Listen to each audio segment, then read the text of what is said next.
Hi, I'm Jeff Gonzalez, president of Trident Concepts, and today I'd like to talk to you about how to interact with your family during a critical incident. What are some of the things that you should be thinking about mainly?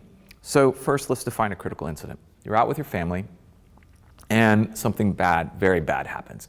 It could be anything from, well, an active shooter, or potentially you stumble across a riot.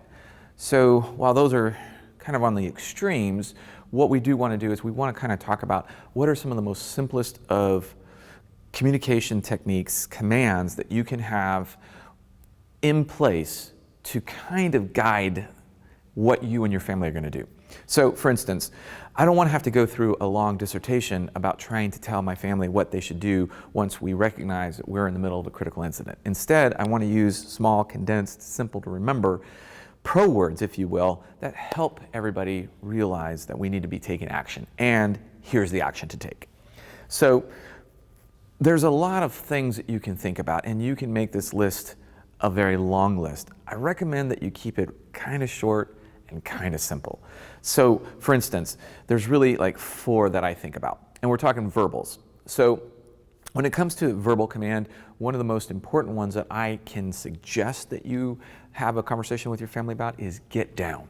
So if you or a member of your family yells get down, that should be pretty much an instantaneous response to get flat on the ground, right? Think of it as like heads up. When we hear heads up, of course we're trained to look up because we're probably going to get bonked on the head with a fly ball. But here, get down should mean just get down on the ground, right?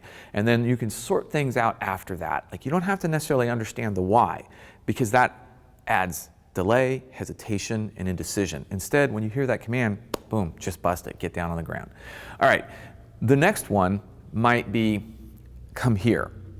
Now, what I mean by this command is, let's just say that I had some family members that were maybe down the middle of an aisle, and I'm closer to the front of the aisle. Something bad happens. Very quickly, I'm just going to tell them to come here.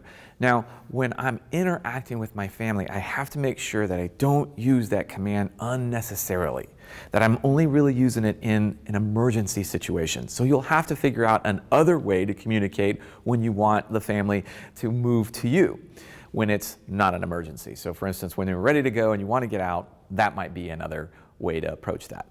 The third one is just that, get out. So if I yell, get out, I'm telling my family members to get out of the building on their own. Now, usually when we do this, there's like a predetermined rally point, and that could be your vehicle out in the parking lot. It could mean that you go to a friendly neighborhood that you've already identified, friendly neighbor, excuse me, that you've already identified. So there could be a lot of different like end results with that particular command. So after that, the other command that you might want to consider is get cover. So when I say get cover, I have to first explain to the family members what cover means. Like cover means that it would actually stop a bullet. Think about that. What would stop a bullet? Have a conversation with the kids. Think about a wall. Think about a mound of dirt. Think about some of the things that they might see in movies that kind of help them to understand. Oh, okay, I get it. So these are just very simple kind of commands. But one of the commands that I leave for the very end is a super important command, and that is a nonverbal. So when my family members see that I am drawing my firearm, it is an immediate reaction, and their job is to move away from me. And that means that they're probably going to get out or get cover.